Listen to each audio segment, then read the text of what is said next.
welcome into another edition of Chalk Talk. We are heading. I love what you've done with the place. Yeah, we've kind of changed up the. It looks great. Exactly, we appreciate it. Jay Crawford is pinch hitting today for Ben Axelrod. Ben Axelrod on assignment at the World Series. Tough right gig. Now. Yeah, that is a tough gig. Tough gig. So Jay has been nice enough. He said, "Listen, well, yeah, we'll pick some college games against the spread, some NFL games, all of it for entertainment purposes only." Of course, yeah. But you said to me, we're going to make some people some Monopoly money. Yeah, absolutely. Right? Fake money. That's what we're going to do. Yeah. All right, week 9 of college football, week 8 of the NFL. We always start out kind of with some of the big storylines of what we've seen. And you and I were talking, here we are at week 9 of the college football season, and those playoff rankings are going to be coming out from the committee.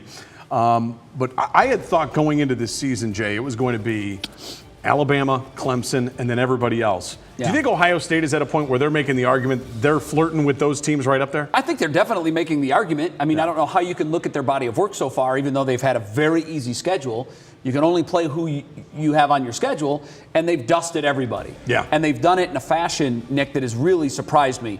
Typically, they're strong offensively, maybe a little bit of work to do on defense. That was the case last year. Or they've got a powerful defense, but the offense struggles. Yeah. This year, let's hope it continues as the schedule gets tough, but they've got probably I think they do have more balance in college than anyone in college football. Top-ranked defense, top-ranked offense.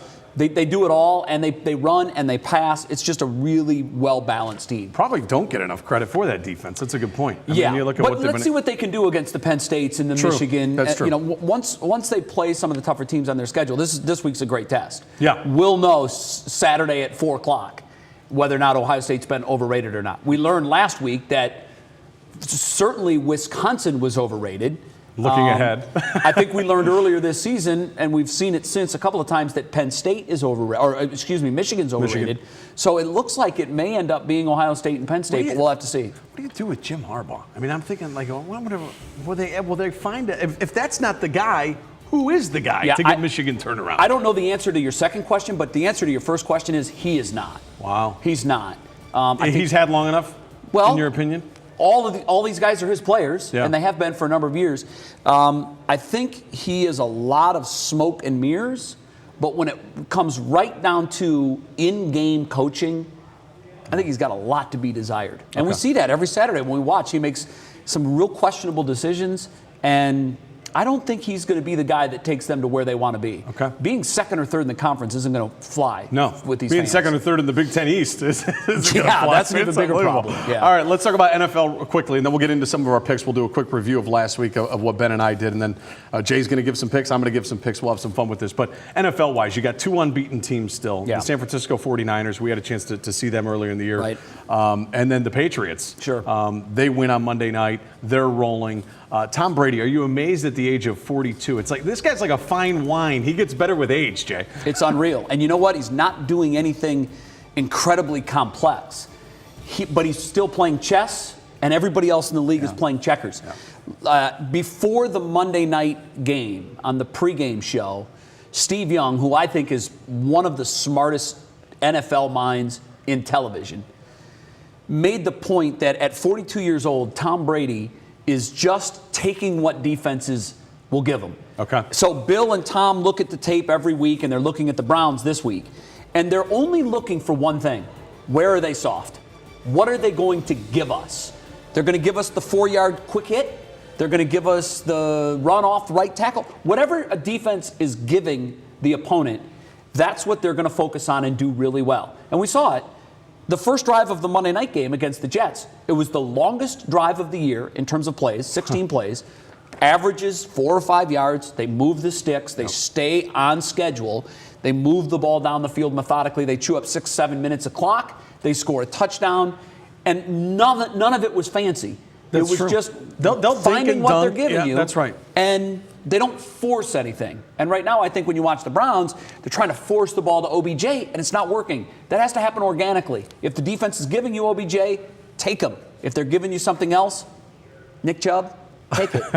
I wonder what that Browns defense is going to be giving. You know, I wonder as they look at the Browns, is it the linebackers they attack? Is it that defensive backfield? Yeah, it's the worst. The Browns are the worst team in the league statistically at missed tackles.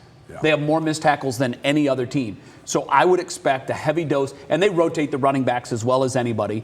You'll see White. When White's not getting it done, they'll change it up. Yep. They'll come at you with different looks. But at the end of the day, they're going to make the Cleveland Browns make the tackle at first contact. So I don't think it's going to be a huge game for Tom Brady. I think you're going to see a heavy dose of the running backs, and they're going to basically challenge the Browns defenders. Can you tackle us when you first make contact? And so far, they haven't been able to do that. All right, let's get into some of our picks. Just a quick review of last week. Ben ends up going 2-4 overall, 0-3 in college for Ben Axelrod, 2-1 in Ben's the NFL. better than that. He is. I'm just going to say it. Ben's better than that. He is. I go 1-2 in college, 2-1 in the NFL, so that's 3-3. So just looking at our overall rankings for the year, Ben is still over 500, 21-19-2. So he's making money. He's making money. I'm losing some money, Jay. What's your record? 18-20-4 right now. You can get all that back this week. That's exactly right. 6-0 this week. There we go. And you're in the red. I like that. You're making money. We're going to go 12-0 with our picks combined. All right, Jay Crawford is pinch hitting for us here on Chalk Talk. All right, let's go with your 3 college picks. So we'll do college, then we'll do the NFL. So you're going to notice a trend here. Okay. You know what they say about trends? They're dangerous. It's your friend till the end. I haven't heard that, but I like it. Yeah. No, my trend is I love the Big Ten. Okay. Obviously, Ohio State fan. Yep. It's what I know the best. So Sure. I always, when I'm looking at the landscape of college football, I think there's always a couple of safe bets. Alabama to win and cover. Yep. And I look for Big Ten matchups that jump out at me. Look at what you're comfortable with, right? Yeah, absolutely. All right, here's Jay's 3. I think I'm taking Iowa, giving 10.5 at Northwestern. On the road. On the road, but I'll explain that a little bit in a second. I'm taking Penn State on the road against Michigan State. They're a 6-point dog. Which I don't understand that line. I don't either. I think that's stealing. That's stealing, and it jumped out to me. Okay. This next one might surprise some people, but I'm taking Ohio State, giving 14 points as they host Wisconsin. So, all right, here's back my at the trend. top with Iowa. Okay, my trend is Big Ten, and it's also they're all favorites. Oh, you're going all favorites? I'm going all favorites. Not one underdog in there? Not a single underdog. You know why, Nick? Why is that? They build those big, expensive marble casinos in Vegas because they know more than we do. So when they're trying to tell us who's going to win, and we try to talk ourselves into that this is that line's too big. You're not going to overthink it. Northwestern's a pig. I love Pat Fitzgerald. I don't know what's going on there. They look it was a Big Ten terrible title against game. They Ohio were in the Big Ten title game a year ago. ago. But here's the difference between like a Ohio State or Michigan or a Penn State that can get there year after year after year, or at least be in contention every year. When you're at Northwestern, and Pat will tell you this, and it's obvious, you can build a superpower team in their eyes, a team that can contend for the conference every 4 years.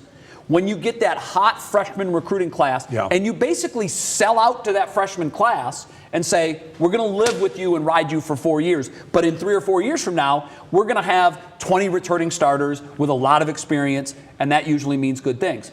Northwestern now is at the bottom end of that talent cycle. Last year, they flushed all those seniors out, that team that made it to the Big Ten conference game. Now Pat's in rebuilding mode.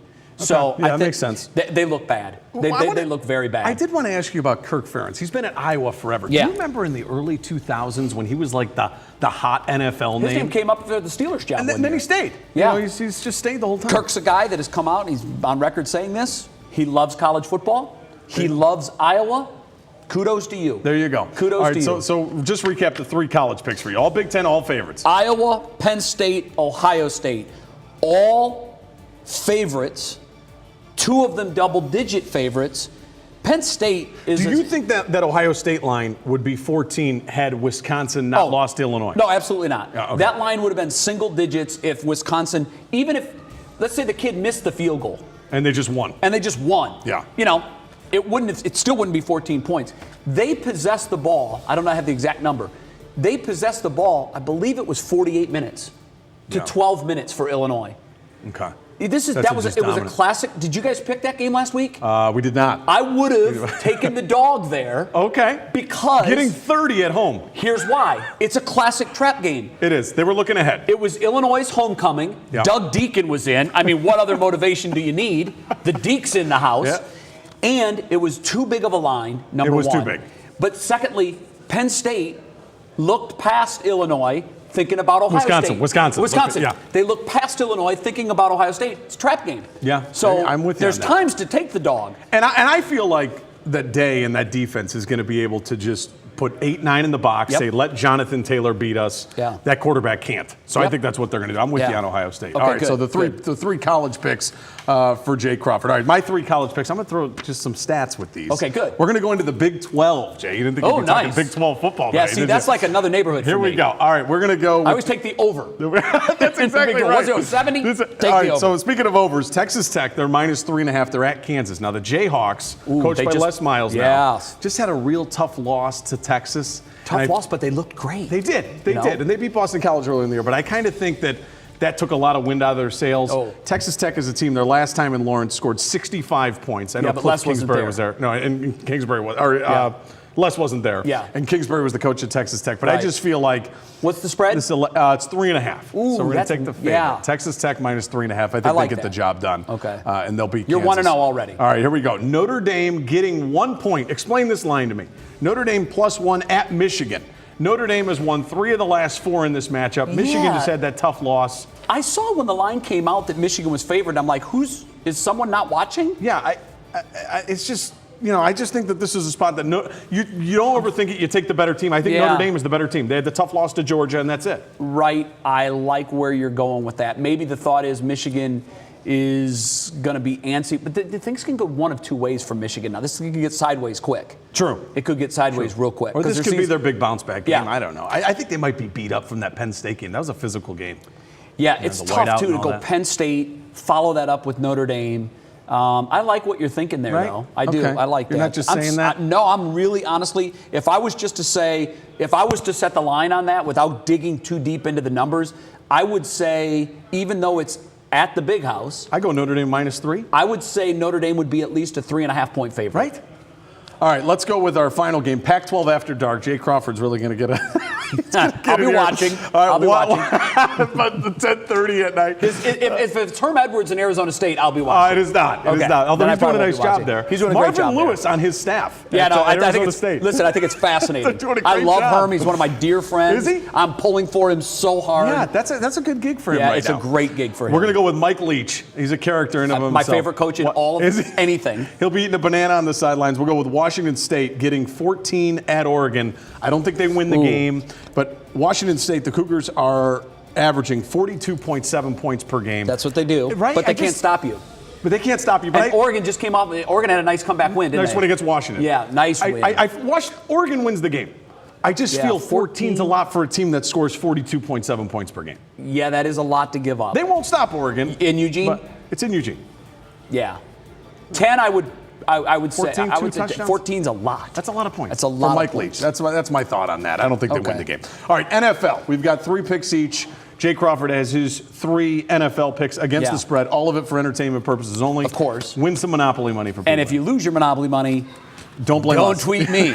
Exactly. Tweet him. Yeah, that's right. Okay, so again, Nick, and I Okay. didn't do this intentionally, Okay. but I will say it's always my trend. I like favorites. I do. You like the favorites. I You're do. willing to swallow some points. I am willing Okay. to swallow some points if I think the matchup is right. Okay. And I got 3 of that. You pointed out, Jay, you picked 6 favorites.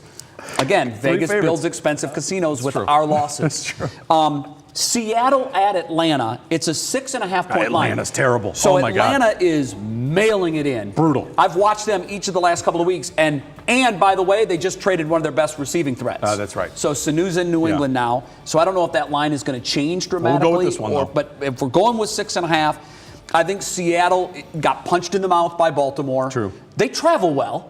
They do. We saw that they came to Cleveland. They and won. looked great here. I think Russ bounces back in a big way and wins handily at Atlanta, who I think is probably mailing it in for the rest of the year. And I thought Matt Ryan was a little banged up, too. Yeah, they just got a lot of issues. They're done. I'm taking the Rams at Cincinnati, giving 12.5. This game is in London. Oh, it is in London. This game is at Wembley. I like it even Even more now. They don't have to go I like it even more now. It's a road game for both. Yeah, but that's tough because LA obviously has to come. True. 5 hours of travel that Cincinnati doesn't have. True. So in total, it's probably 11, 12-hour But travel. they leave early, don't They do they leave now? early, but man, I'm telling you, Yeah. they say an hour for every time zone you change. Are they leaving 12 days early? No. No. No, you're right. But I still like the Rams, and the reason I like the Rams, I think that What are they? They're like 3-3. Yeah, they bounced back last week. They beat Atlanta. Yeah, but they've been bad before. They had lost. It was their first 3-game losing streak under McVay. Under McVay. Yeah, they pound Cincinnati. Okay. 12.5. I think that's and now it's a neutral site, so you like that even more. I like it even more. I thought the game was in Cincinnati. Okay. And then I'm taking the 49ers, who are hosting Carolina. Undefeated. I think they bounced back from an underwhelming performance in the 9-0 win. Downpour. It was a slop game. You almost throw that result out. Yeah. San Francisco is the real deal. I love their running game. Huh? I am buying them. I am buying them. I think that when I watched that game, despite the fact that I was wildly disappointed at how the Browns looked, I like the way the Niners are built. Everybody in the NFL thinks that the fullback is dead. You don't see a lot of teams running the fullback. Those guys, But man, I'm telling you, the way the 49ers run the football, and against us, once the fullback went out of the game, suddenly yardage came a little less easy for the 49ers. So I like what they're doing. Jimmy Garoppolo can manage a game. He's not going to kill you. He's not going to get you beat.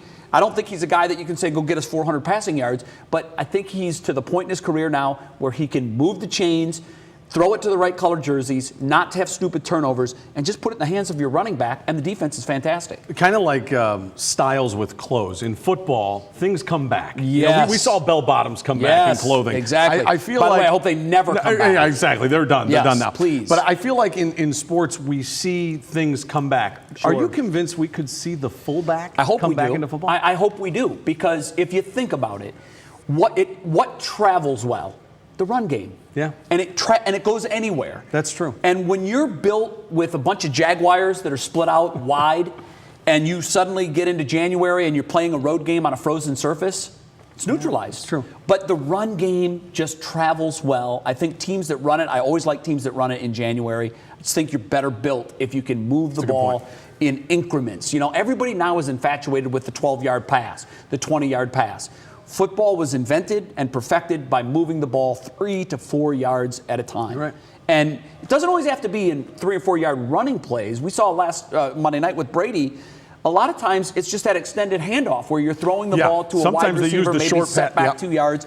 And so it's a handoff, but it's a handoff split wide to one side. Now he doesn't have to beat 9 guys in a box. Yeah. And you get a couple of blockers out in front, little bubble screen. So I do hope that we see a return of the running back. The Browns don't have a running back on their roster.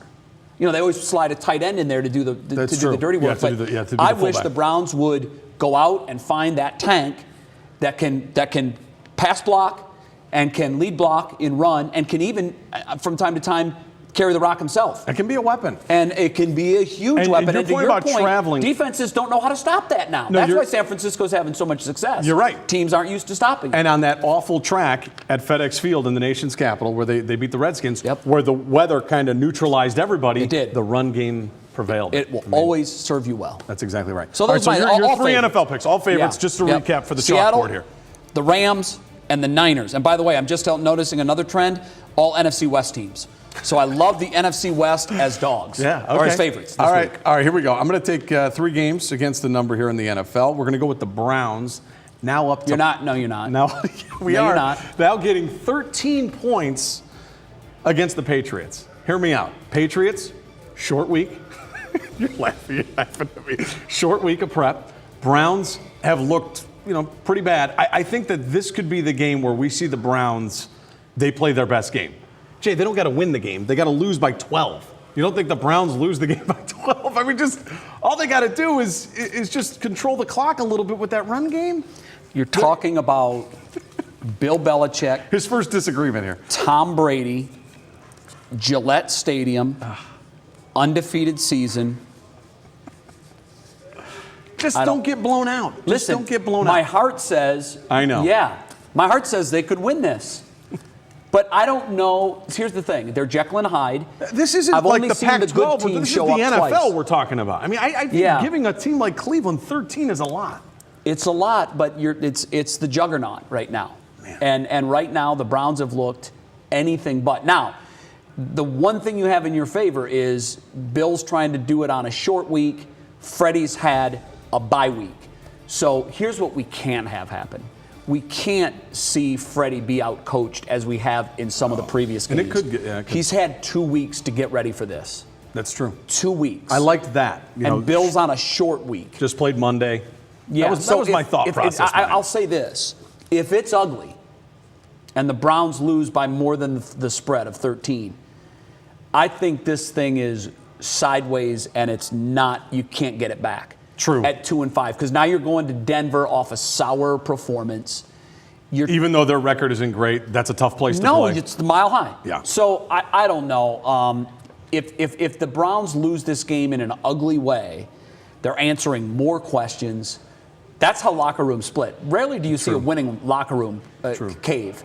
But once the second number in the record is a lot bigger than the first number, guys start looking around saying, it's not me, it must be you. Yeah. And that's where you see things really get out of control. So here's my thought. The Browns are down 17, no time left in the game. Baker throws a meaningless touchdown pass. There we go. We cover the spread. We cover the spread. We go for 2, they cut it to 9. There we go. We cover the spread. All right. So we have disagreed with that. I'm going to go with Browns plus 13 against the Patriots. This line I did not understand because Pat Mahomes is still out, correct? Yeah. I think Pat Mahomes is not going to play. It's a Sunday night game. It's unlikely that he'll play. Yeah, I don't think he's been completely ruled out. Okay. But I think it's like almost. This game's at Arrowhead. Yeah. The Packers are minus 4.5. I'm going with Aaron Rodgers and the Packers. I think they are clear-cut the best team in the NFC. Man, I you think did a win good the job game by of a finding touchdown. really attractive lines. Right? Yeah, I mean, the Pack is only a 4-point dog at 4-point Arrowhead. favorite. A 4-point favorite, rather, at Arrowhead. With the Chiefs. Something makes me, it smells a little bit, but I'm going to go with that. I just think in watching them this year, Green Bay, I know there's some talk about, who's the best team. I think the best team in the NFC. They went and beat the Cowboys the way that they did on the road. Had a nice win against the Raiders. People thought that game might be close. They were only a 4-point favorite. They won by 4 touchdowns, I think. Right. Aaron Rodgers threw 6. He's playing like an MVP. Well, here's the thing. Aaron's having fun again. And that's a bad thing for the rest of the league. That's right. He was not having fun last year. Credit to Mike Pettin, too, doing a nice job with that defense. He's doing a great job. So I'm going to go with the Pack, minus 4.5 on Sunday Night Football. Okay. I think they win that game big. Chiefs did play well, though, after Mahomes went out against Denver. Did. Yeah. As well as they could have. Last game is on Monday Night Football. We're going to go with the Miami Dolphins getting 14.5 against the Pittsburgh Steelers. Hear me out. I have the better quarterback with the Dolphins. Fitzpatrick is a better quarterback than Devlin Hodges. So I have the better quarterback in the Dolphins. They've played tough. They almost beat the Bills.